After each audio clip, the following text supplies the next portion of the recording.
This is the Brew Party Podcast. Episode number 68 is here. Ladies and gentlemen, we are back. Andy Hopper checking in once again. Welcome into the party. I thank you, as always, for joining us. So episode 68 is live. You know what else is live? Brand new Brew Party merch.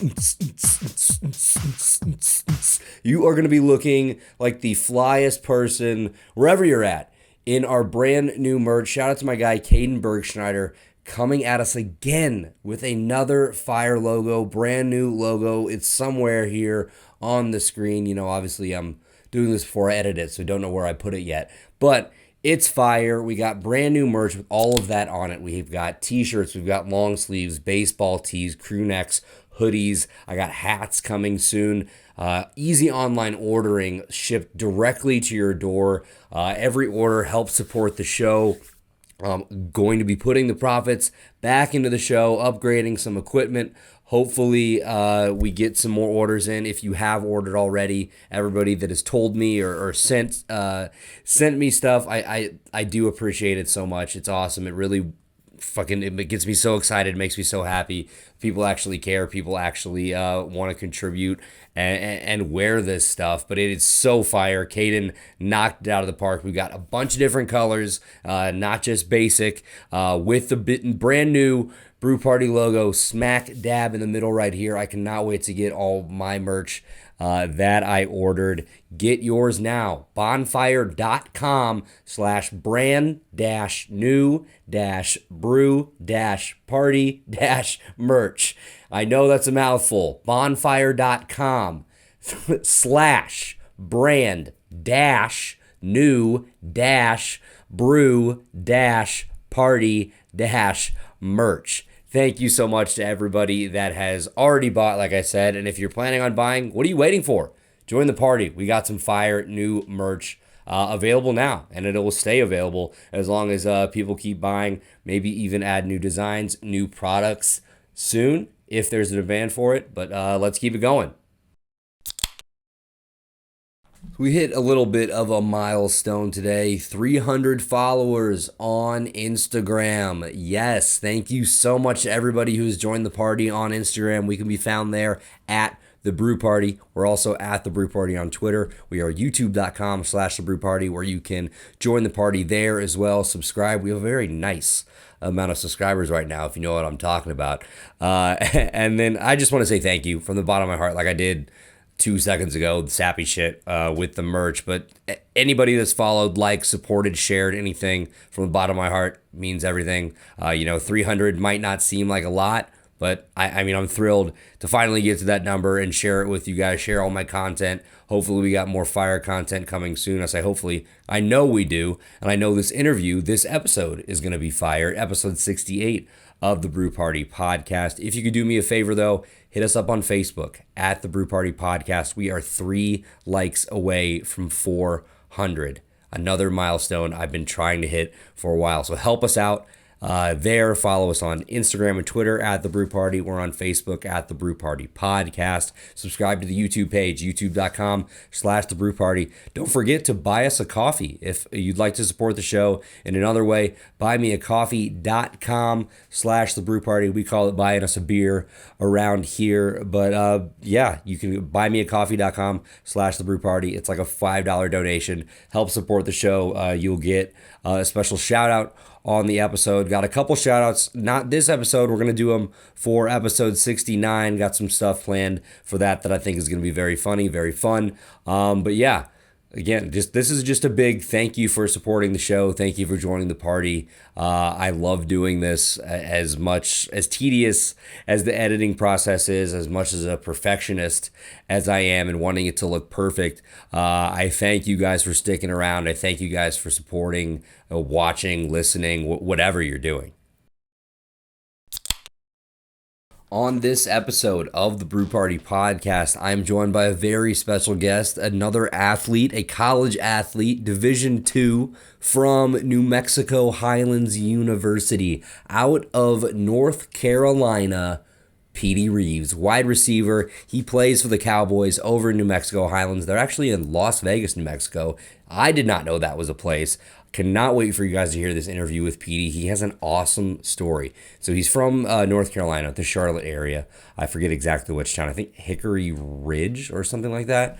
So he goes from North Carolina. He goes to a community college in Pennsylvania, finds himself at another community college, ELAC, East LA Community College. Some of you might know that name from Last Chance U. The last season of Last Chance U followed the basketball team at ELAC. So I asked him how the hell he ended up in California. He tells us some incredible stories about his time, playing college football in California, JUCO football, what JUCO life is like, what it taught him, how he made it, how he thought he was done with football.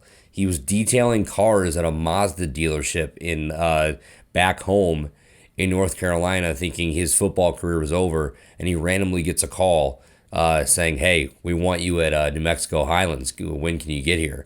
So that story is awesome. His story about living in a hotel in California while he's playing JUCO football is great too. A lot of awesome stuff with Petey.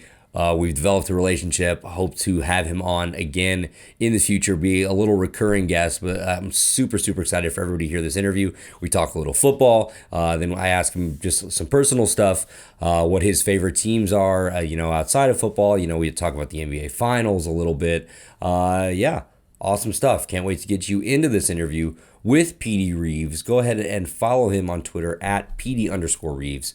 Before we do that, we got a little shit to shoot. I'm gonna do my little spiel as I have been on these past few episodes, talking MLB All Star Weekend. We're gonna be talking about Team USA's struggles in the exhibition. What else do I have? Kofi. We have some Kofi updates. We also have an NBA Finals update and a Illini football recruiting update. Something we haven't done in a while. I'm gonna try to do it all as quick as possible. MLB All Star Weekend is officially in the books. Couple things to talk about here. First of all, uniforms were fucking terrible. God awful. Please just let them play in their regular team uniforms. Or if you're going to make them all wear an All Star uniform, make it look cool. Or make it not look like garbage or whatever the hell we saw them on the field in. We'll start with the All Star game. AL wins 5-2. Shohei Ohtani, the new face of baseball, unless you're talking to Stephen A. Smith. I mean, who, doesn't like interpreters, I guess. Anyway, Shohei, first player in MLB history to be elected to the All-Star game as a pitcher and a hitter. He started the game on the mound for the AL and led off for the American League too. Didn't go so well at the plate, 0 for 2, couple groundouts, 1 inning pitched. Didn't really record any stats, but he didn't let in any runs. So it was just, I think, 3 pop-outs, maybe a couple groundouts in there. That was awesome. Good story. He is the face of baseball, like it or not, and it's another face of baseball on the Angels, a team that nobody fucking cares about. So in a market like LA too, it just doesn't make sense. Baseball, I mean, everybody knows how bad baseball is I shouldn't say baseball as a whole. The Major League front office is at marketing its product. Just terrible. Other highlights from the All-Star game, Vladdy Jr., the thickest man in the major leagues. Shout out to Jared Cannabis. Vlad Jr., 468-foot bomb, absolute tank. You saw the reaction from Tatis, I'm sure you did on Twitter. Xander Bogaerts from the Boston Red Sox goes 2 for 3. JT Realmuto was 1 for 2 with the home run. Max Scherzer started on the mound for the National League. He went 1 inning pitch, had a strikeout. And then the home run derby. The home run derby was a hot topic. I mean, can't say the home run derby without going back. God! Speaking of back, gone, we need Boomer back on the call for the home run derby. The home run derby is not the same without Chris Berman just fucking seeing how many times in a row he can say back. Back. Way back. Going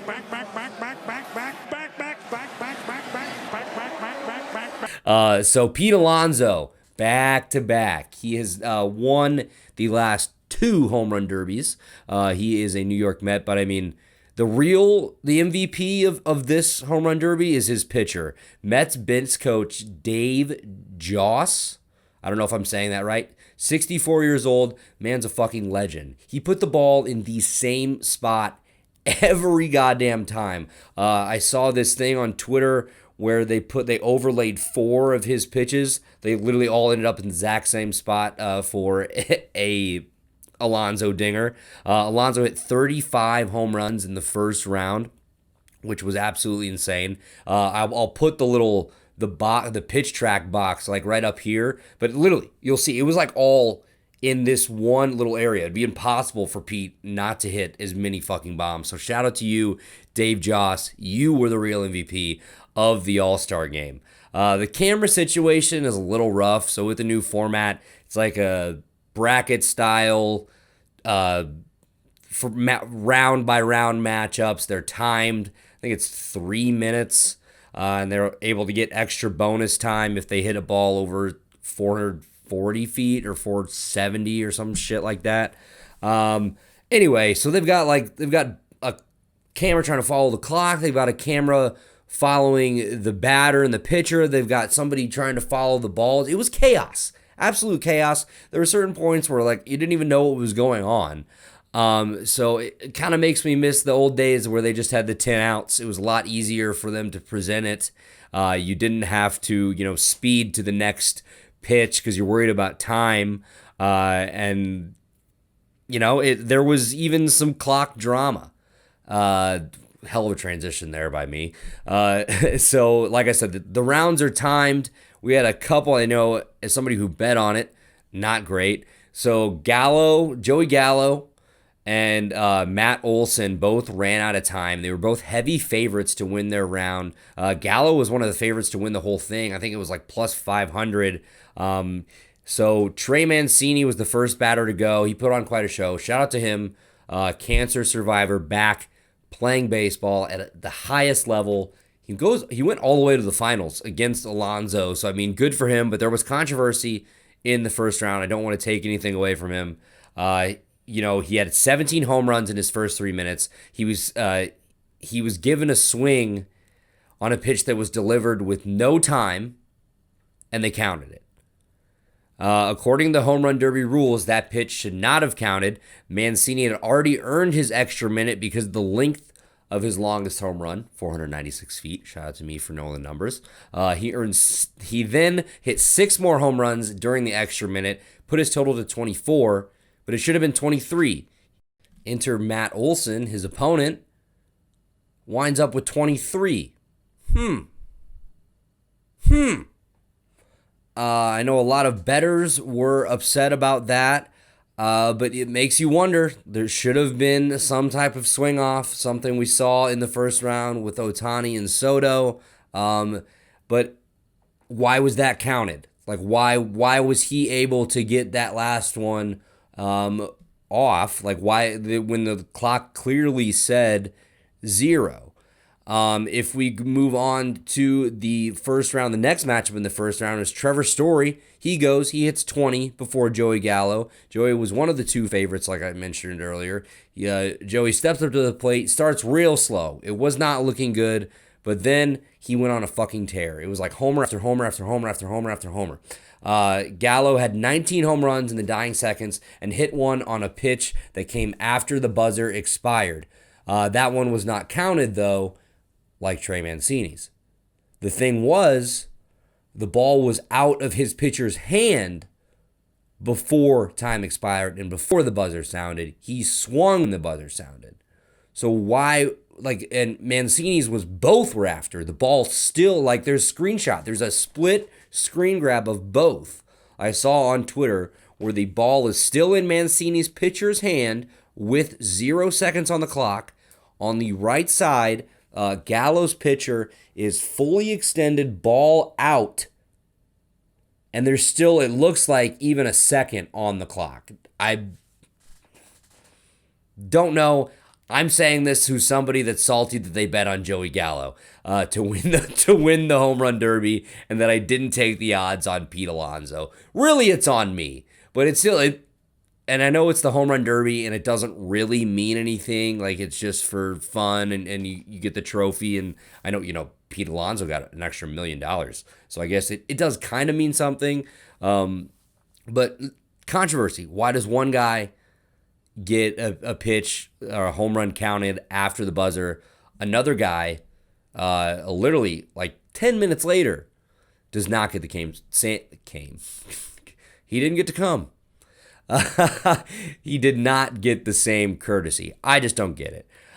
So that is my MLB All Star, MLB Home Run Derby spiel. Let's move on. Let's talk a little Team USA.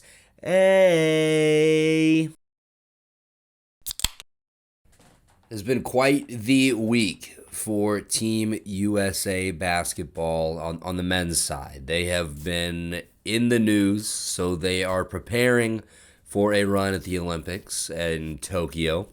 They're currently playing some exhibition games in Las Vegas against some other countries.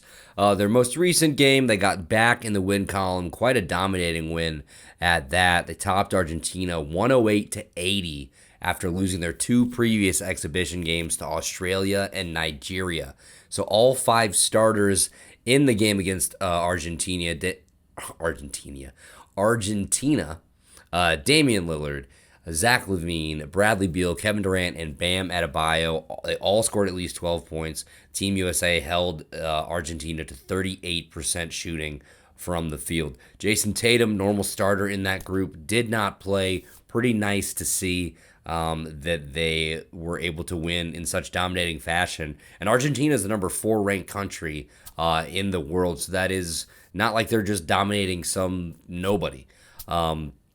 So let's talk about the negatives for a second. Unfortunately, I have to bring that up. So the last 2 games, so they were on a 2-game losing streak. The United States hasn't lost 2 games in a row, or 2 exhibition games in a row since like 92 or something like that. It just doesn't happen. The Stars and Stripes, United States, were 55-4 all time in exhibition games. And so you know, like, the significance of these 2 losses. So they lost to Nigeria first, 90-87. 9 years ago, the United States beat Nigeria 156-73 at the 2012 Olympics in London. Vastly different teams. That's 9 years ago. Speaking of 9, well, okay, not 9, god damn it. I thought I was going to have my numbers line up there. Nigeria's roster features 8 current NBA players. Jaleel Okafor, Precious Achiuwa, Josh Okogie, to name a few.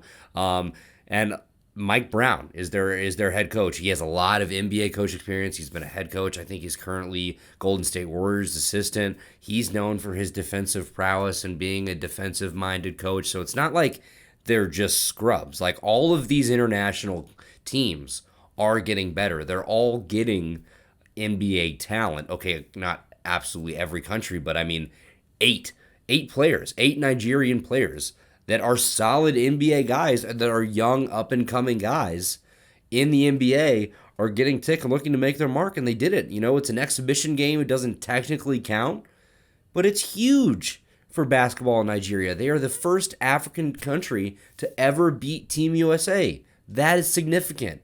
Awesome win. I want to take my hats off to them for winning the game. But if you're Team USA, if we look at it from that perspective, do you start to worry? Like, how much stock do you put into that loss? I know it's only by 3. I do believe Nigeria was just absolutely wet from 3. I think there were 20 of 43. They hit like almost 50% from the 3-point line. The U.S. couldn't do a goddamn thing that game. So, I mean, that it's a little concerning.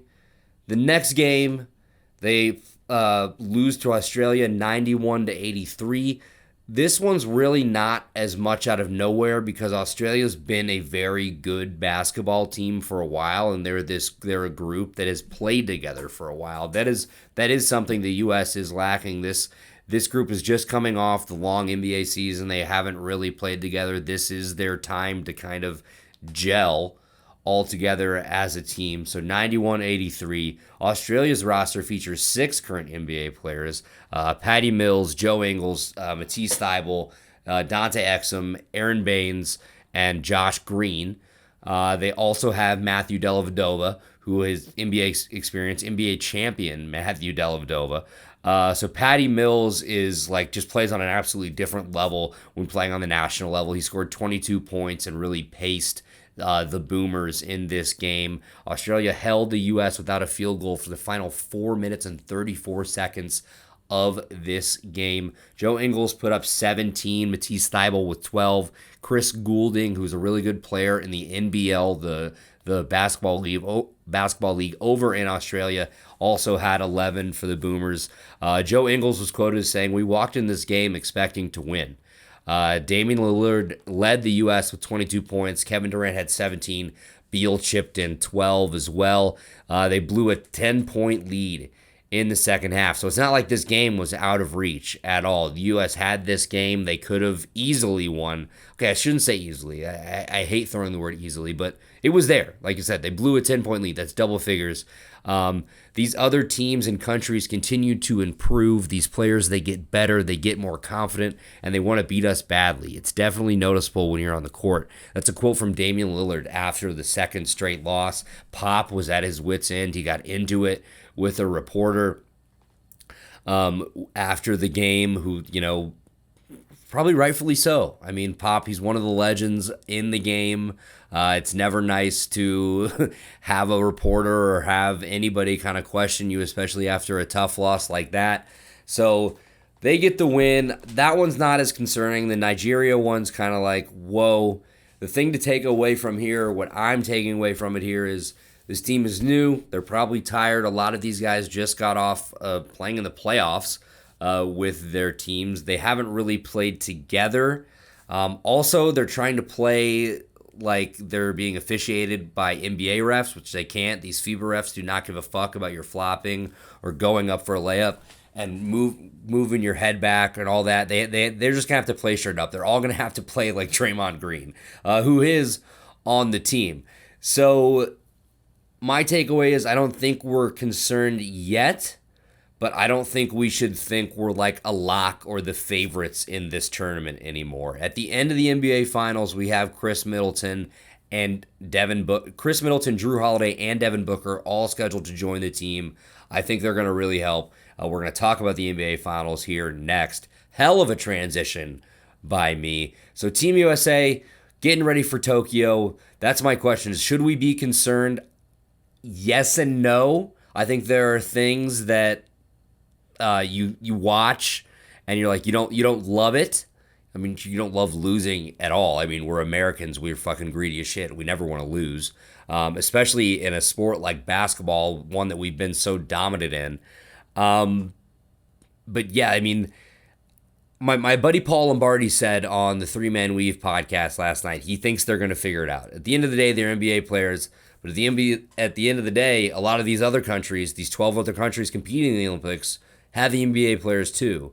The talent everywhere is getting better. Basketball, believe it or not, is still growing as a sport. These European countries are producing superstars.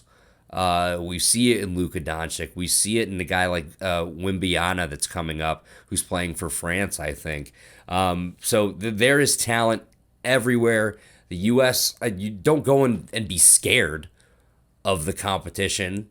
But, I mean, they need to respect these guys that they're playing against, and they need to, play together probably more as a team. I think you got to rely on Damian Lillard and Kevin Durant as your primary scorers. And then if Book and Middleton do actually decide to join the team, there's 2 long, lanky shooters on the outside that this team desperately needs. They also need more tough junkyard dog dudes that are going to get in your ass and aren't afraid to get in your face.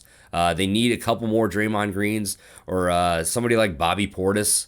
Who else would be good? Just somebody that just doesn't care. Somebody said Pat Bev, and I think that would be hilarious just if he was like the team's goon, just like you're playing hockey. But yeah, Team USA, let's go for the gold medal. Don't think it's a lock. Don't be too concerned about it. They are just exhibition games. But at the same time, you never know what's going to happen. Now we're going to jump into our NBA Finals update. So since the last episode, we've missed two games. So game 3, the Bucks won 120-100 back in Milwaukee, a blowout, controlled for pretty much the whole time. Giannis was continuing his historic series, back-to-back 40-point games in game 2 and game 3. 41, 13, and 6 in game 3. Only other player to ever do that in any NBA Finals was the Diesel, Shaquille O'Neal. After game 3, Giannis was halfway to Jordan's record of 4 straight 40-point games in the finals. 2 weeks ago, we didn't even fucking know if Giannis was going to be playing. Hyperextended his knee during the Eastern Conference Finals. There were talks that he could be out for the rest of the year, potentially missing next year.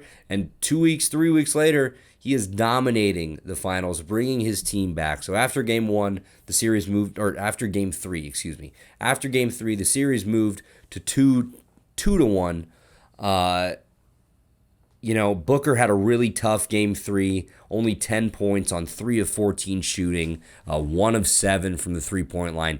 Ayton was in foul trouble. Paul paced the Suns in game 3 with 19 and 9. Cam Johnson had that insane dunk on PJ Tucker that started a mini run for Phoenix. I think it was in the third quarter. Started a 14-5 run to push it to 74-70, but that was as close as Phoenix got. The Bucks were able to pull away. Drew Holiday got out of his scoring funk, scored 21 points. Chris Middleton chipped in 18 points in game 3. 30-9 run in the last 3 minutes. I wrote 30-9 run in the last 30 minutes of the second quarter. That is not right at all. I don't know what I meant there, but 30-9 run at some point in the second quarter, we'll say that. And then a 16-0 run to end the third. 2 just daggers there for the Bucks. And then we move to game 4. The series is now tied. Ladies and gentlemen, the Bucks come back. They got it done once again in Milwaukee, 109-103. They tie the series 2-2, like I just said. I'm fucking being redundant. So Giannis does not go for 40 again this game. 26, 14, and 8. Still pretty damn good, though, for game 4. He had the game-sealing block. One of the plays of the year will go down as a historic finals play, especially if the Bucks are able to come back and win the whole thing. On a DeAndre Ayton alley-oop, Giannis just kind of flies from the other side of the paint, blocks it. If Ayton would have made it, that would have tied the game at 101 with like a minute to go, like crunch time coming down to it. Devin Booker on the Suns side. I mentioned earlier his rough game 3. He bounces back. Stellar 42-point performance. I think he was 17 for 28 from the field or something like that. Here's the thing. He probably should have fouled out of this game. There were people on Twitter that were counting 7, 8 fouls. He specifically one on Drew Holiday that was like, how the fuck was that not called a foul? Like, he tried to foul Drew Holiday late in the game, driving to the bucket. And if he does, the game's different. I mean, obviously the Bucks still won. But if he did foul out, I think they could have won by a lot more, and that game would have been over sooner. The Bucks, I think, were up. Not the Bucks, I'm sorry. The Suns were up in the second half, and they weren't able to build their lead because Booker had to sit on the bench with foul trouble. Like I said, he had 42 points. I think Jay Crowder had 15. Somebody had 10 off the bench. No, Chris Paul had 10, excuse me. But then I think there was one other person in double figures, and that was it. Devin Booker had no help. They weren't able to build their lead. Their offense was stagnant. Chris Paul had 5 turnovers tonight, including one that was... He lost the ball with his left, tried to grab it with his right, like dove on the floor. Giannis stole it, like breakaway, easy dunk. That was a game changer. I wouldn't say it sealed it because I said the block earlier definitely sealed it. But it is if you're the Suns, I don't think you start to get too worried. It's going back to Phoenix. But these last 2 games, they've kind of crumbled under pressure in crunch time. So We have to shout out Chris Middleton. He carried the Bucks in Game 4. 40 points, another 40-point performance in this finals from somebody else. We had two of them tonight. So Middleton with 40 points. He scored 10 points down the stretch himself. 10 points in a row down the stretch late in the game to seal the game for the Bucks. Every time they needed a big shot, they went to him, and he was just ice cold. The duel with him and Booker was very fun all game. And, Giannis, I'm sure his back was kind of hurting from the past two games, and it kind of felt like he was going to need to do something special, but also they couldn't waste a performance from both of them being terrific, if you know what I mean. So they can't lose a game where one of them has 40 and the other one has 20 and 15 rebounds. You have to get that done if you're the Bucks. On the Suns side, Booker had 42, but I think Ayton only finished with 6. I mentioned Paul had 10 and 5 turnovers. There wasn't really much else for them to build on, but they were still right there. They still had the lead coming down. I think with 2.5 minutes left, the Suns were still up by 1. So we'll see. Going back to Phoenix for Game 5, I asked Petey, my guest, about the finals here later on the episode. See what he thinks. I have a little update since the last episode. So we talked about Kofi Coburn. This is the official Kofi update. I was, rumors were swirling last week that he could be on the move. He's transferring. He's gone. He's going to Kentucky. Good is gone. Not so fast, my friends. So he did announce the other day on Twitter that he's going to be making his decision, making his commitment this Friday, so tomorrow.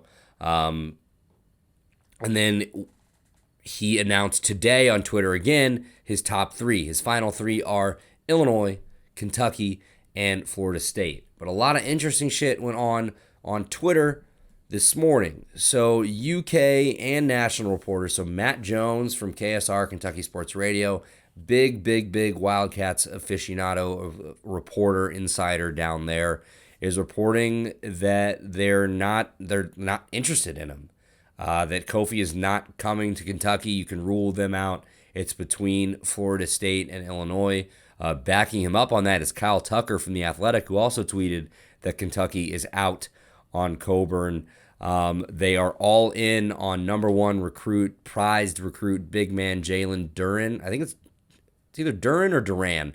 I don't know. So Kofi not in the Big Blue. So it's either people on Twitter. I mean, take this with what you will. It is Twitter. It's social media. You never know what's actually going on behind the scenes. But these are two, verified basketball reporters, college reporters that put a decent amount of stock into this.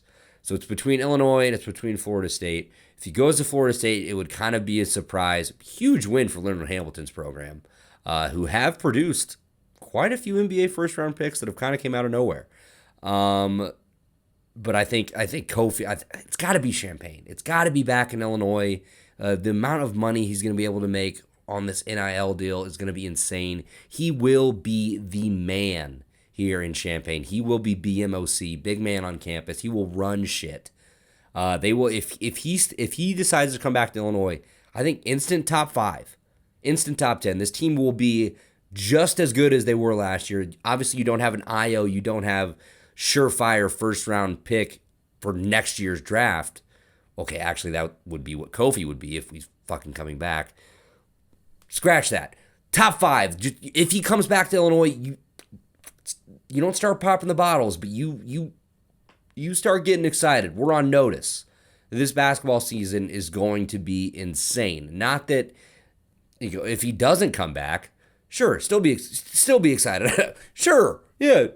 I don't want to sound like it's like make or break, but it's a huge announcement. He is college basketball's biggest free agent right now, and Illini fans, we have got to be feeling like we're in a good spot. But we have been in this spot before, and we have gotten our hearts ripped out. So go into it with an open mind. Go into it trying not to, put too much stock into one thing. But if everything on Twitter this morning is pointing towards Illinois, pointing towards the Illini Final Four, National Championship, Big Ten champions. Let's go, Kofi. Come on, baby. Come home. You be a legend, Champagne legend. Either way, I said it on the last podcast, dude. Whatever you decide to do, not that you're ever going to fucking watch this, but I respect the hell out of you. You are an Illini legend either way, but let's run it back, bro. Illini football update on the podcast. Woo, woo. We got a commitment alert. Gibson City running back Aiden Lowry, if I said it wrong, I'm sorry, has committed to the Illini. So let me tell you why that is significant. He's a 3-star recruit out of Gibson City, Illinois. If you're not familiar, Gibson City is a small town outside of Champaign, probably like 30 minutes, maybe 20, maybe closer than that. Gibson City, GCMS, Gibson City, Melvin Sibley is the high school he goes to. They are a great small school program in Illinois. They've produced a lot of good football players, not necessarily Illinois scholarship athletes. He's probably one of the better players to come out of the area in a long time. So he chooses the Illini over Iowa, which is a big win. Illinois getting one of those guys, the guy staying home. I mean, it's a local kid coming to play for the Illini, staying home. Very cool to see a small town kid, get so much attention for his commitment. Like it was on the news, it was on WCIA, like live announcement. Like when was the last time we've seen that? It's especially when he's staying home. Like I said, it's been quite a while since the Illini have even it feels like they've looked at local talent. Like with the Lovie Smith era and his staff, they felt like a lot of these guys were combed over and they were just an afterthought. Sure, there were some local guys that were walk-ons, but scholarship athlete on Illinois with a chance to actually play, make a difference. That doesn't happen a lot. It's really cool. I'm going to be rooting for it. When was the last time a GCMS kid specifically got a football scholarship to play in Illinois? I'm sure that's a while. Pretty awesome stuff. I mean, huge marketing opportunity for this kid, for local businesses in Gibson in the area, of course. He can't do that yet. It's got to be when he's enrolled. Recruits are not allowed to make any of those benefits, those NIL benefits. But lots of opportunity, super exciting, on the Illinois side of things and on just the local side of things, being a local kid and admiring, local high school athletics. So good for you, Aiden Lowry. I'm not sure how to say it. I do apologize for that, but ILL, brother, welcome to the team. I said, welcome to the team. Like I'm fucking a part of it and I'm there. No, I just got a shirt and I like it. And I'm from here. So that's enough of this. Before we get you into this interview, I want to remind you that we can be found on Apple, Spotify, Google, iHeartRadio, TuneIn Radio, wherever you get your podcast. The Brew Party is there, or go to www.thebrewparty.com. All of our episodes are also available on YouTube, youtube.com/thebrewparty. When you get there, don't be afraid to hit that subscribe button and ring the bell so you know every time we go live. Get those notifications every time we post a new video or new episode. I want to thank you guys again for joining the party. Don't forget about our brand new merch run, available now, bonfire.com/brand-new-brew-party-merch. Check us out, or the link's on our Twitter, twitter.com/The Brew Party, at The Brew Party. Search us there. We're on Instagram at The Brew Party. All of that good stuff. You guys know. Let's get you into this interview with New Mexico Highlands wide receiver Petey Reaves. Ladies and gentlemen, we are back once again. Episode 68 of the Brew Party podcast is here. I'm joined by a very special guest, coming to us all the way from Las Vegas, New Mexico Highlands wide receiver Petey Reaves. Petey, how you doing, man? Thanks so much for joining us. I'm doing great, man. How about you? I'm good, dude. I'm super excited to chat with you. Thank you so much for joining the show. Welcome to the party. So you are a senior receiver at New Mexico Highlands? Yeah, I am. I'm coming up and playing my last season this fall. It's coming up. All right. So I'm from Illinois. I'm from the middle of Illinois. We have a lot of listeners from around this area. So for anybody that doesn't know, can you give us a quick little synopsis or tell us about New Mexico Highlands? I know you're a D2 program, right? Yeah. So we're a D2 program, and recently we have a whole new staff because last year or recently the previous years we weren't really a good program. I just got here last semester in the spring. The new staff brought me in, but before then, we weren't really Highlands wasn't really a good program, but now the new staff came in. They brought in a lot of new guys and a lot of former Division I guys, a lot of good players that played JUCO, and now we're looking pretty good. We had one game in the spring. We played Fort Lewis College, and I think the score was, I want to say 63-28 or something like that. It was something crazy. I'm not even gonna lie to you. I didn't expect us to beat them. I knew we were gonna win, but I didn't know that we were that good. You know what I mean? It kind of surprised me. It definitely did. That's a good feeling, though. That's got to be that first game where you're just absolutely crushing shit. So, so before New Mexico Highlands, you were at ELAC, East LA Community College. Yeah. I want to jump before that. You're from North Carolina, right? Yeah, Charlotte or Harrisburg, North Carolina. So how does a kid from North Carolina make his way all the way over to the West Coast like that, and now to the the middle of New Mexico? Well, really, what happened was when I first graduated in 2016. I went to a JUCO that was in PA, Lackawana College. Okay. That's where I went there. That's where I initially went, and then I transferred from there to ELAC. But the process of how it went, it was just after I graduated, I had bad grades in high school, so I had to go to JUCO. So I was just sending out emails and sending out film to a lot of JUCOs, and I got in contact with Lackawanna College. I think it was Coach Grandy. I don't know if he's still there or not, but that was the guy that I talked to. They recruited me to come to Lackawanna, and I went there. I think I redshirted the first semester, and then the second semester I transferred to ELAC, and then I played one season at ELAC, and then after I played my one season at ELAC, what did I do after that? Yeah, after the one season I played at ELAC, I was done playing. I was about to just graduate. I had went back home. I was working at Mazda. I was detailing at Mazda. And then one day, Coach Lowe, one of the new coaches here at Highlands, he just called me out of the blue one day. I remember I had just got home from work. I was laying down in bed. He called me, and he's like, yeah, this is Coach Lowe from New Mexico Highlands University. I'm looking at him, I'm like, wait, what? Because I was done playing ball at this point. I had already accepted it that my football days was over. I was looking forward to my next chapter. And then he called me and said he was offering me, and then just from there, I just started back working, started back grinding, and now I'm here. What is going through your mind when you get that call? I'm sure, like you said, you kind of accepted, you know what, my career is probably done. Did you think you were going to get back into football in any capacity, and I'm maybe coaching or something down the road? But you get this call being like, "Hey, we want you back." What was that like for you? I've always wanted to go into coaching, but once I knew that I was done playing, that I knew my career as a coach, it really wasn't going to happen, because basically all the guys that she's coaching right now, they formerly play football. Mm-hmm. They play football either at a university or they got hooked up by someone. You know what I mean? It's all connection when it comes to coaching sometimes. So once I knew that my career was over, I knew it wasn't coaching. But right now, after I'm done playing, I want to get into coaching or be a personal trainer or something like that.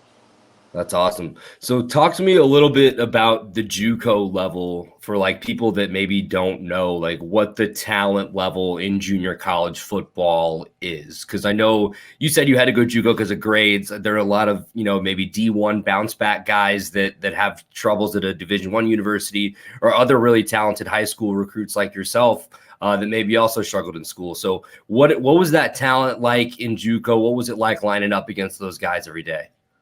I'm not even gonna lie. There's a lot of good players in JUCO. See, when I first got out of high school, I was good, but I wasn't that good. You know what I mean? Mm-hmm. But when I got to Lackawanna, and I seen I seen like all of these guys that had D1 offers, had this and that, and I knew I had to up my game. Like that's when I had to up my game, was when I went and played JUCO. I feel as if I really do feel as if I didn't go JUCO and I went straight out of high school to a university, I don't think I would be as good as I am now, because that JUCO life, it just taught me that grind. It just taught me that you just have to get it. There's just no excuses. You just have to. If you like JUCO shows you who really loves football. That's what I'll say. It showed me who really loves football. That's what I will say. Absolutely. Do you have like a not not good start to this question. What's like your most memorable moment? Like what sticks out to you the most from your JUCO career, whether it was at Lackawanna or whether it was over at ELAC? I would say the first touchdown I scored in my JUCO career. It was it was that first game at ELAC, and the whole game, like I started the whole game, I didn't have a single target. Like I'm talking about, it's the fourth quarter, we're getting blown out at this point, and I didn't have a single target. And the first time I touched it, I went like 80 yards. You know what I mean? It's like, wow, like I played the whole game, didn't get a target, but as soon as I get one, I go 80 yards. So I mean, that was really my biggest moment. I wouldn't say that I have a lot of moments playing JUCO, because I only played one full season JUCO when I was at Lackawanna. I redshirted, but at ELAC I played one season. So I mean, I wouldn't say that I have a lot of moments, because it's not like I won a championship or anything like that when I played JUCO. Yeah, no, I feel you. I think I watched that highlight on your huddle though. You like burned the fuck out of that dude that was trying to cover you. What does that feel like? Just making a DB look silly, whether it be on a double cut or just running right by somebody. You said, how does it feel? I mean, how does it feel? Or like, do you just like look and laugh at people? Like you give them the peace sign, like give them a little Tyreek Hill or what? Nah, it's just man, it's just once you make that move and you know you got the DB beat, you just all I do at that point is just hope the quarterback gives me a good ball and just give me a chance to make a play. And if he does, then celebrate. Do you have a favorite route or like go-to move that you're open every time, nobody can beat you? My favorite route to run, I would say, it depends. It depends where I'm lined up at, because usually I play the X receiver, which is lined up on the left side of the formation. And whenever I'm lined up there, I just like to run a simple go route. That's my favorite route to run, because I'm kind of fast. So if the DB's pressed up, just throw it out there and let me get it. But if I'm lined up at Z or in the slot, I would say my favorite route to run is probably a corner route. Well, actually not at Z, but in the slot, it would probably be a corner route. At Z, I would say, which is lined up on the right side of the formation, I would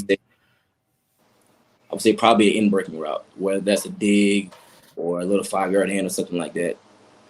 Absolutely, man. I think I have a complete game, because I work on my game a lot. So I mean, I don't think I have a weakness. I don't think I have a weakness within the route shoot. So I think I can run every route. I wouldn't say that I really have a favorite route. It's just, it depends on the coverage, to be honest. Right. So what's the difference? I know you said you were a redshirt at Lackawanna. So I want to know like the difference between like JUCO football in PA versus JUCO football in California, because I know I'm a fan of Last Chance U on Netflix. I've watched, so I kind of know how it works, but I also like the last season, Last Chance U was actually at ELAC. It was the basketball team. Were you there when they were filming that? No, it was a year after I left. Oh, wow. Okay. But I know on that they talked about, the athletes having to pretty much provide everything for yourselves. There's not really scholarships, right? Yeah. The difference between like ELAC and Lackawanna is with the NJCAA. So I mean, they can give you money and whatnot. They can give you meal plans, but in California, like they have their own like JUCO association. You know what I mean? It's only in California because California is so big. So I mean, there's like every community college is technically a JUCO. All you have to do is get players to play on the football team, basically. I mean, yeah, you have to pay for your own housing. You have to pay for your own food. You have to pay for your own transportation, and all that stuff. See, one of the reason that I played 1 year at ELAC was because like the situation of living was getting too tough. Because dude, my after our first game, well, actually the day of our first game, I was moving out of my apartment. I like the day of our first game, the morning of, I was packing my stuff, moving it to the front of the apartment. Then I had to go to the school, and we had to travel to I think we played Cerritos our first game, so we had to travel over to Cerritos College. And after I got done playing our first game, I wasn't really sure where I was gonna live at, but eventually I found a hotel that me and two of my teammates stayed at, and we stayed there. We stayed there for 27 days, actually, in a hotel for 27 days. And I didn't know that it was like a county law in East LA that you couldn't stay in a hotel for more than 27 days. So, I mean, at that point, I really had no idea what I was going to do at that point. So I was about to go home. I called my mom, like, Mom, like, I'm about to book my flight and come home because I don't have anywhere to stay. But I found some student housing in I forgot where it was. I want to say it was somewhere in LA. I found student houses that me and my two teammates we went and moved over there. But the situation was getting way too tough. So after that one season, I said I'm just gonna pack it in and just be done with it because I can't really afford to live out here like that. How do you stay mentally focused on playing football and trying to move on to the next level when you got to move out of your fucking apartment on game day, dude? I can't even imagine that at all, man. See, man, that's the thing about it. It was getting tough. Like as the season went on, it was just I was definitely losing focus. You know what I mean? I definitely was, because it was like I had to catch the bus like 30 minutes to practice each day, and then sometimes I didn't really have anything to eat because I was staying in a hotel. It's not like I could cook something. That means I would because there was a 7-Eleven across the street from the hotel room, and sometimes I would go over there and warm up something that I had in the microwave at 7-Eleven, and I just eat that. So sometimes I go to practice on the empty stomach, and I was just losing my drive because it was getting too tough. Do you think? I'm sorry. Go ahead. No. Go ahead. I was. Do you think, like, due to this stuff, like, this hurts the talent pool potentially in California JUCO football? Like, I'm sure there are a lot of other guys like yourself that get put in these situations like that. You know, football and athletics in general is a way for people all over the country to better themselves, get out of a bad situation. But if you're just kind of moving to a place, especially like California, which is expensive as hell, it doesn't. I just don't know. It feels like a lot of guys would be like, let me go to a place like you said in PA, or I know like Kansas or a lot of places down south have like big time JUCO football programs. But I mean, dude, that's interesting, and I give you a lot of props. That's like got it out the mud. So you head back to North Carolina. You're working at a Mazda dealership. Mm-hmm. Were you working out at all? Were you staying in shape, or were you kind of just like, I know you said earlier you thought your career was over, but I mean, as you're an athlete your whole life, were you just like naturally kind of stay in shape, or Yeah. Go ahead. Did you have to like work at it? Like, how hard was it to get back ready, being like, all right, I'm going back to, a Division II football program? I would never say that I was really like out of shape because I always worked out and stuff. I always take care of my body, but it's like the skills part of the game. Like I had to work and get my skills back. You know what I mean? Like when I say like my footwork, you know what I'm saying, working on my hands and just getting the feel of football. Because the last semester when I first got back, I didn't look that good. Yeah, I really didn't look that good because I was kind of hurting. It's like 2 days. I want to say I was supposed to report here to New Mexico Highlands I'd say March 22nd, and on March 20th, 2 days before I was supposed to fly out here, I sprained my ankle playing basketball. Right? Oh shit! So, I'm already trying to work myself back into like football shape and just get my skills back and stuff like that. And so when I first got here, I missed the first 2 weeks because I was nursing a sprained ankle, so I wasn't doing any conditioning and stuff like that. So after I missed the first 2 weeks, I came back. I practiced one day, but the one day that I practiced, I wasn't really doing much. I was just doing like drills and stuff like that, not anything full contact. Then the second day, I did the first team period. Team period is like the period at the end of practice where the defense and offense goes versus each other and just go over play, stuff like that. So I think the first route that I ran in the team period was a curl route. And as I'm coming out of my curl, I plant on my left leg, which is the leg that I sprained my ankle on. So I'm coming out of it, and as I try to come out of it, I just roll my ankle again. So I mean, at that point, I was basically done. the entire spring. So, that's terrible. How hard is it to build yourself back up from that injury? And like, I mean, I'm talking like confidence wise. Is there a part in the back of your mind where you're like, ooh, should I not push this too hard? Is this gonna tweak it a certain way? And then from like the physical standpoint, like just how tough is that? Can you speak to that coming back from an injury? See, what I will say about a sprained ankle injury is like that's not anything to joke with. I mean, it's a common injury, but at the same time, like if you really roll it bad enough and sprain it bad enough, like that's a very, very bad injury. But I would say on the mental side of it, it was just the fact that I was coming to a new school. You know what I'm saying? I have to prove myself basically. Like I'm the new guy here, so I have to prove myself. But at the same time, I'm battling with myself mentally because like I know I have to prove myself, but at the same time, I know I have to be healthy, and I can't just rush myself back and just hurt myself even more, and then I'm never 100%, and I can't really prove myself and show what I really can do because I'm trying to play injured. That's just that. I would say that was the biggest thing for me when I sprained my ankle when I first got here. Would you say you're going to be playing this season with a little bit of a chip on your shoulder? Absolutely. Yeah. What is every single day I touch that field, it's with a chip on my shoulder because a lot of people doubt me. And it fuels me. That's why I work on my game every single day. It doesn't matter if I'm tired, doesn't matter what I'm doing. I'm working on my game every single day because I have a lot of people to prove wrong. Even though I don't have to prove people wrong, the only person I have to prove it to is myself. But I definitely play with a chip on my shoulder for sure.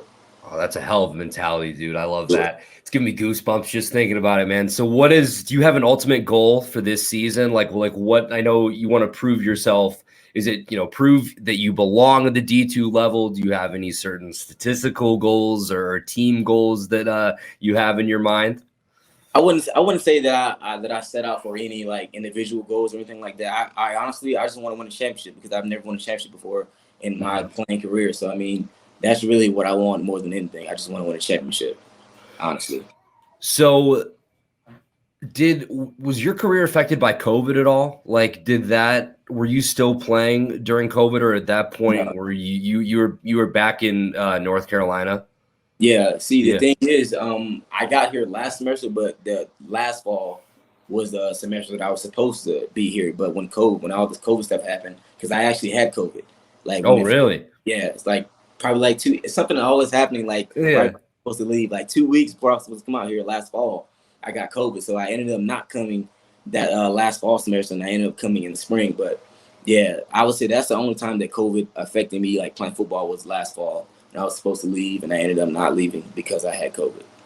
So speaking as a guy that played JUCO, you know how important it is to, get tape out there, get it to schools. You spoke about it, sending it out to schools, trying to find an opportunity.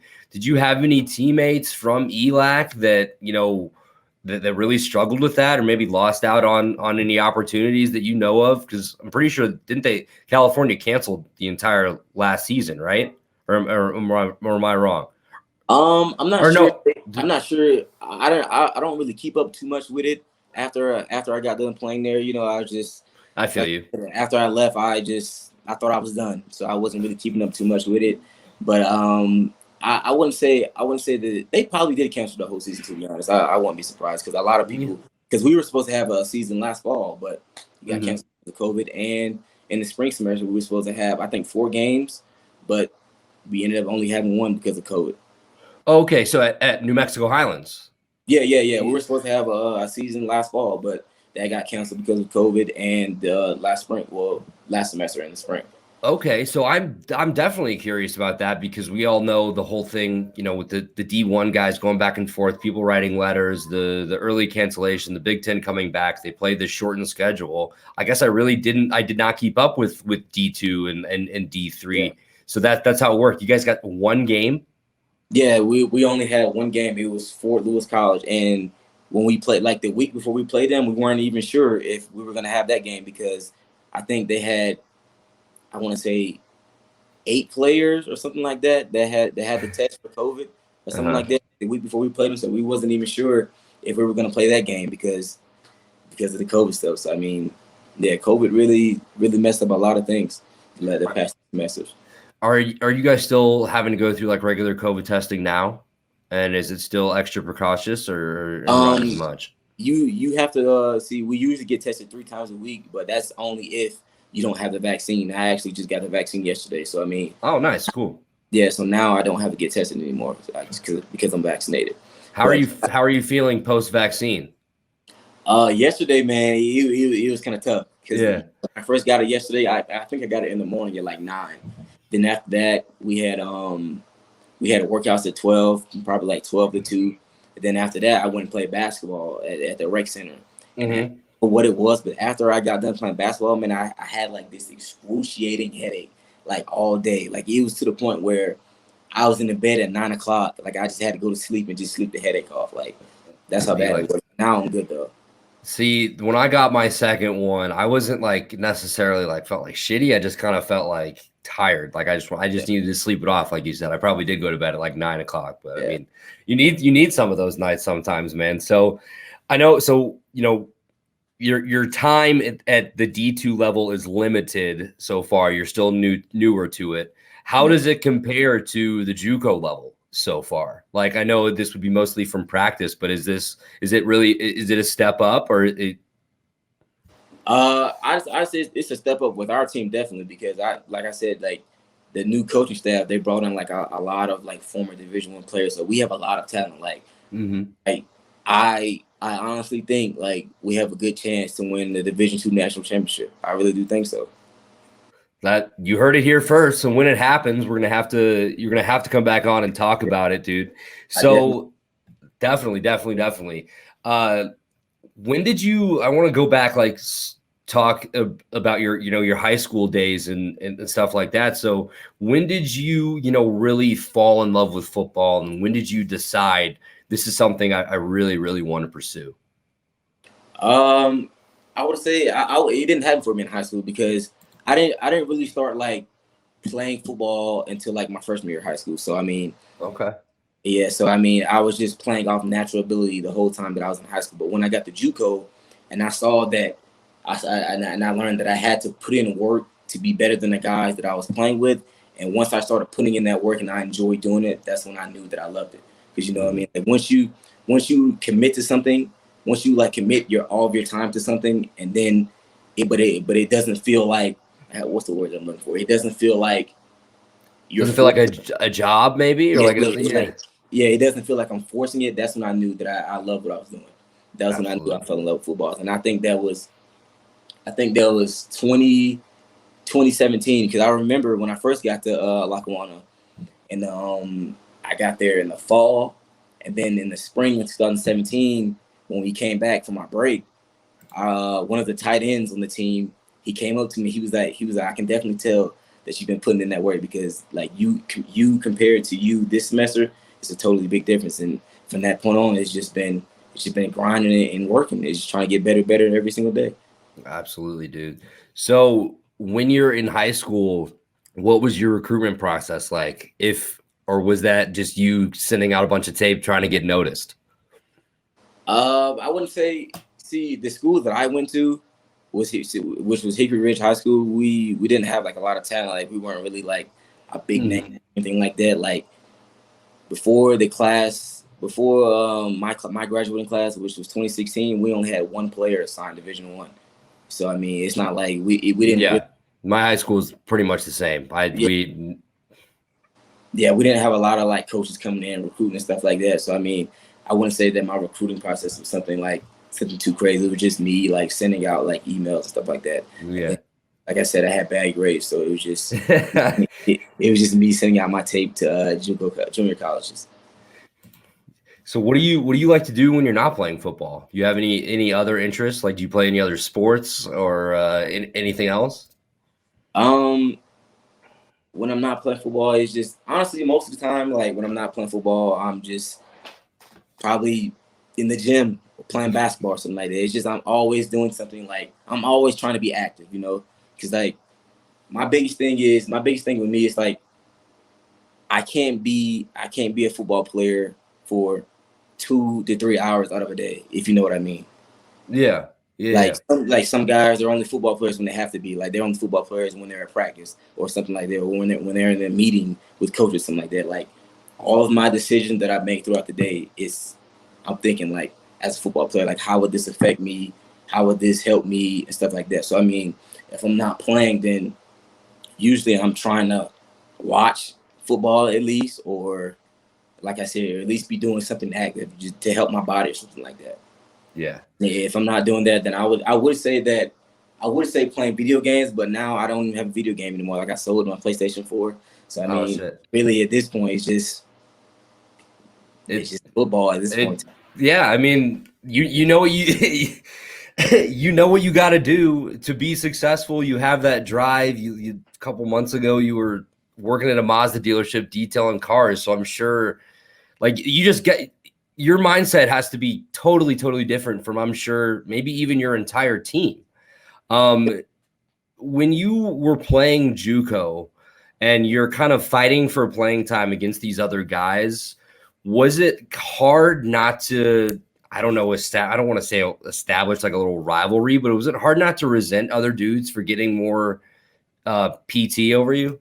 No. See, see one thing about me. I would never like hate on someone else because I truly believe that if you're good enough, you're going to play. So, and when I was at Lackawanna College, the guys that were ahead of me, they were better than me. So, I mean, the only thing that I could do, I couldn't complain. I'm never going to complain about anything. If any situation is salvageable, then I'm gonna do something with it. But like I said, all I had to do was work, and the guys that were ahead of me, they were better than me. So I mean, I didn't complain. I just kept my head down and kept working. Are you a trash talker on the field? It depends. It depends how the game is going, or it depends how the guy that's guarding me. Depends on what he's doing. Like sometimes the guy will say something, and I don't even acknowledge him. You know, I'm just locked in on what I have to do, and then sometimes, see, honestly, really, the time that I talk trash is when like I'm beating this guy, but I'm not getting the ball, and he's trying to talk trash. And Okay. I remember one of my JUCO days. I was lined up at Z and I was running a go route, and I literally I toasted the dude. Like I toasted him off the line. I had him beat. No, it was a touchdown, but the quarterback overthrew me. Then when the quarterback overthrew me, the guy started talking trash. So at that point, I was like, okay. This guy thinks he's doing. So he thinks he's locking me up or something. So now I'm about to talk trash. I was talking trash the whole game at that point. I had the entire sideline was laughing at me the whole game because I was talking the craziest trash. You got to tell me. Give me one of the lines. What'd you tell this dude? I told this one guy, I said you couldn't guard me if your life depended on it. I love it. Yeah. Did the DB give you one of these? No way when you got overthrown? Because that as a receiver, do you hate when they do that? When it's like you didn't even touch me, it was a bad throw. Man, I hate when DBs do that. I'm talking about they'll be burnt by like 5 yards, and then if the quarterback doesn't complete the throw, they're like, man, you didn't do anything. Like now I'm about to talk trash. Now I'm about to talk trash now. What is something that you think is like important that the receiver needs to do to be successful that like the fans or like a casual football observer like wouldn't know or like wouldn't see? I would say just being able to run every route effectively, because once you're able to run every route effectively, the DB that's guarding you, it's hard for them to guard you because every DB when they're guarding a receiver, they have in their mind they know what they're about to. But if you run every route, once they're guarding you, they're you know what I mean, they're at a loss. Right. You know what I'm saying? Like one play you can line up on a go route, and then the next time the DB's in front of you, you beat him on that go route, he's thinking about that again. And then you're 10, 12 yards downfield, then you break him on a dig, and now it's like one of my favorite players to watch is Julio Jones at wide receiver. You know what that is, right? Everybody knows. Of course. No, never heard of him. Never heard of him. Yeah. Everybody you mean the guy Skip called, right? Or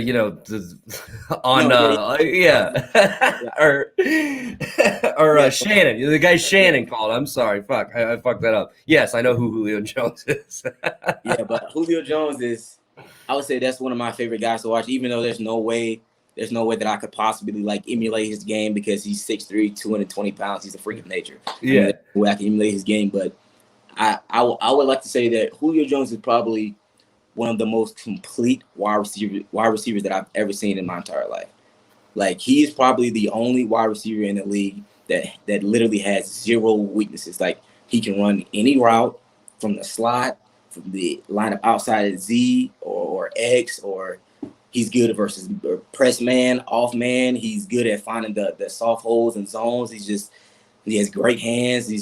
He's one of the best wide receivers I've ever seen, for sure. So that's a guy that I like to watch and just pick up on the little things. But like I said, there's no way that I could really emulate his game because he's just a different breed. Do you model your game after anyone else, or like are there any other receivers that you like to watch? I know you just said it's hard for you to emulate Julio, but do you pick up little things from different guys that you watch? Like, how much film does it take, would you say, to really, be successful and make your game that well-rounded receiver you want to be? A guy that I would say that I watched whose game that I could emulate, I would say Terry McLaurin. Okay, the football Terry team. McLaurin, because he's not really like some super huge guy or anything like that. He honestly, his game is really simplistic. He's just very technically sound, and the most thing the one thing about his game that stands out the most to me is he runs really hard. Like, after he catches it, he's getting all the yak he can get. So and I think that's another thing that's really important about wide receivers, just turning a 5-yard catch into like a 12-yard play. You know what I mean? So that you catch a hitch, 5 yards, you catch it, boom, you break one tackle, then you just get out like 7 more yards out of it. That's a great play. If you can turn a hitch into like 12 yards, that's a great play as a wide receiver. So it's all about the yak, baby. You got to get those yards after catch. Definitely. Yak is definitely that's definitely one of the biggest things at the wide receiver position. Is it hard not to get frustrated, when you're not necessarily, touching the ball or not getting targets, or maybe even the targets you're getting aren't really putting you in a good position to, make a play as it goes on throughout the game? Are you kind of, watching the clock, being like, I know you mentioned earlier that play we talked about, your like 80-yard touchdown. So that was in like the third or fourth quarter. Do you notice that from game to game? Like, do you prefer to get a touch early to kind of get you going? I'm pretty sure every receiver would like to get a touch early in the game just to get acclimated to the game. But right. But yeah, like I said earlier, it just depends. It depends on how the game is going. Like, if we're crushing the team and we're up by like 3 scores and the ball's just not coming my way, then cool.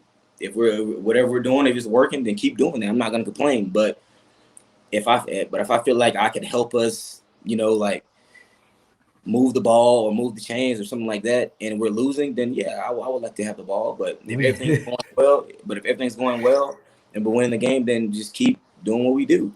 Absolutely. But yeah, I would definitely, if it was up to me, I would throw myself the ball every play. But of course, yeah, of course. But like I said, it depends how the game is going. How long does it take you to get fully comfortable with your quarterback? I'm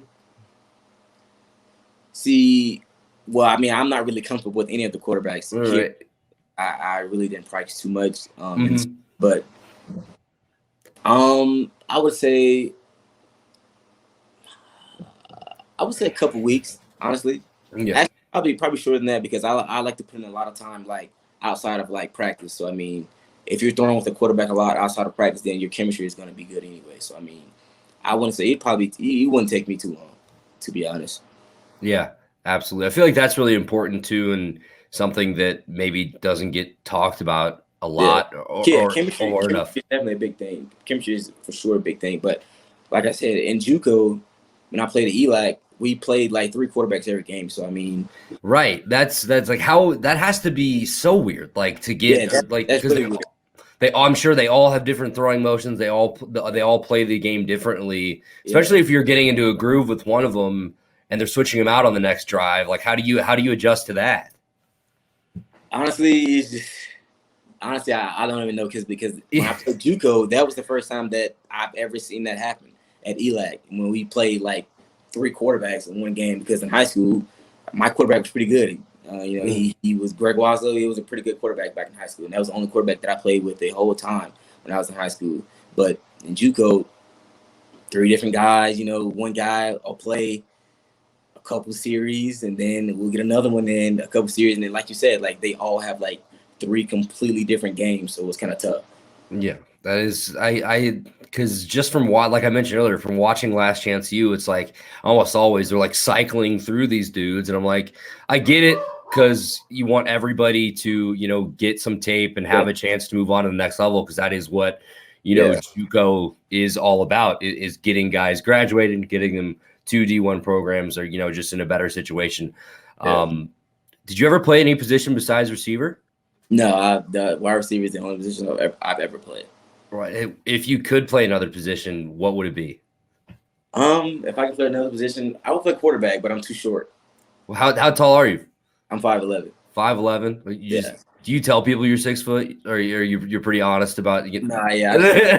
It's not a big deal to me.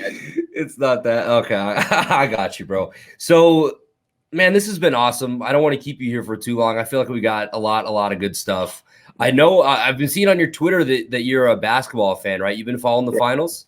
Yeah. You know, I'm a big Devin Booker guy. I've been a fan of him since his rookie year. And I'm a big Giannis fan too. Like, I was a fan of Giannis when he was a rookie, when he first came to the league, even when he wasn't playing. Like, I always told like my friends, I'm like, do you see this guy? Like, I understand that he was kind of skinny and stuff like that. Like, he was like a raw prospect, but when he got drafted, the 15th pick, like, whenever guys get drafted, they show like the little highlight clips or whatever. And I'm just seeing him just gallop down the court with the basketball. I'm like, bro, at some point in his career, this dude is going to be a problem. And it's just what happened that he put on a lot of muscle, and now he's just, like I said, he's galloping down the court, just dunking on everybody. But right. He is definitely a problem. What do you back-to-back finals games with 40 and 10? Yeah. It was like him and Shaq. Yeah. And he's like one of their primary ball handlers right now, and he doesn't turn the ball over. But he's like you said, he's 7 foot, he gallops down the fucking floor. Yeah, one turnover last game. 40 and 10 turnover. That's a great game. Absolutely. So how do you see the rest of the series going? Currently, so when we're recording this, it's 2-1 Suns. Game 4 is tomorrow in Milwaukee. What do you think? I think Milwaukee's definitely going to win this next game. I think Phoenix is going to win their next game at home, but it's going to go 7. I think it's definitely going to go 7. You got Suns or Bucks in 7 though. I don't know, man. Like I said, Devin Booker. You want to leave it at that? We'll just leave it at the series and go to 7. All right, I like that. My guy. So either way, whoever wins, I'm going to be happy either way. But I don't know, man. I think it's going to go 7. I think it's going to be a great series for sure. Absolutely. So, do you have an NFL team? You're from Charlotte. Are you a Panthers fan or no? No. I'm a Washington football team fan. Oh, football team. Okay. What do you think about the football team this year? I think I want to say we're gonna go to the playoffs again, because what a lot of people don't realize about our team, like last year, we had one of the best defenses in the league, but at the same time, we had like the worst quarterback play in the like out of the 32 teams in the NFL, we ranked dead last in quarterback play. So I mean, I'm not saying that Ryan Fitzpatrick is like some world beater. Oh, I am. Yeah, he's gonna save you. Yeah, but he's definitely better than Kyle Allen and Dwayne Haskins. I mean, yes, for sure. If he can be an average quarterback, then I honestly think we can win. I want to say at least 9 to 10 games, because we won 7 last year. You know what I'm saying? With basically bums out there. The only thing we had was a good defense, and they carried us to 7 wins. So I mean, we went and got Curtis Samuel in the offseason, and I think Antonio Gibson's going to make a big leap this year. I think we're going to be pretty good. Yeah, that's awesome. I have quite a so many bloopers happen on this show. That's hilarious. I have quite a few friends. I've got 3 people I know that do podcasts they're big Giants fans. I know a girl that she's a huge Eagles fan, and now I complete my NFC East tree. Oh no, I do know a Cowboys fan too, but they're talking about how they're scared of the football team, and I think you guys have a great chance. I mean, just first round pick after first round pick on your fucking defense. Now you just got to figure out the quarterback situation. Yeah, that's really all it is. I thought we had it. I thought we had the answer with Dwayne Haskins, but I don't know. See, I think the thing about Dwayne Haskins, I'm honestly mad that – I'm not going to say I'm mad, but because I understand why we cut him, but he's really talented. I Right. mean, he can make all the throws. Yeah, he has great arm talent, but I don't think he was ready to be an NFL quarterback. I don't think he was ready to put the time in and take his job serious enough to be an NFL quarterback. But at some point in his career, I think he's going to be great for sure. Yeah, so he got his second chance in Pittsburgh. We'll see if maybe he's That's a potentially great organization. He's learning from Big Ben and Coach Mike Tomlin. Yeah, I think he's definitely in a great situation for sure. potentially the Big Ben's replacement. We all know he doesn't have too much longer left. Yeah. So, Petey, this has been awesome, man. So, Petey Reaves, receiver from New Mexico Highlands University, officially a Brew Party athlete. Love it, love it, love it. So we're banking on a championship, D2 national championship for New Mexico Highlands this year. I'm so glad I got to talk to you today, man. Looking forward to having you back on in the future. I loved your takes about sports too. We'll just have to have you on to talk about random stuff, not just football. Yeah. That was awesome, bro. So I wish you well. How's everything? I know you're just back in New Mexico. Before we go, one last question. How's everything going? You've been back for a week, back with the guys. What's the feeling like? Not everyone is here right now. We have a couple more guys coming like later this month, but we had our first workout. Well, my first workout because I got back I think I want to say last Wednesday. So I mean, we had like our first workout yesterday, and I'm already in great shape because when I was at home, I was taking care of my body and stuff like that. So I mean, everything's going great. I'm just looking forward to August 1st when fall camp officially starts and we put the pads on and stuff. Let's go. Not too much longer, man. August 1st. That's fuck, dude. It's coming up, man. I'm so excited for football season, dude. I cannot wait. Thank you so much for doing this. Thanks everybody for tuning in. The video is out now on YouTube, youtube.com/The Brew Party. Take a second to go ahead and follow us on Twitter @The Brew Party. We are on Facebook @The Brew Party Podcast. We're also on Instagram @The Brew Party as well. This has been episode 68, chatting it up with Petey Reaves from New Mexico Highlands University. Thank you guys and have a great rest of your night, weekend, day, whenever you're listening to this, watching it. I don't give a fuck. I just thank you for listening.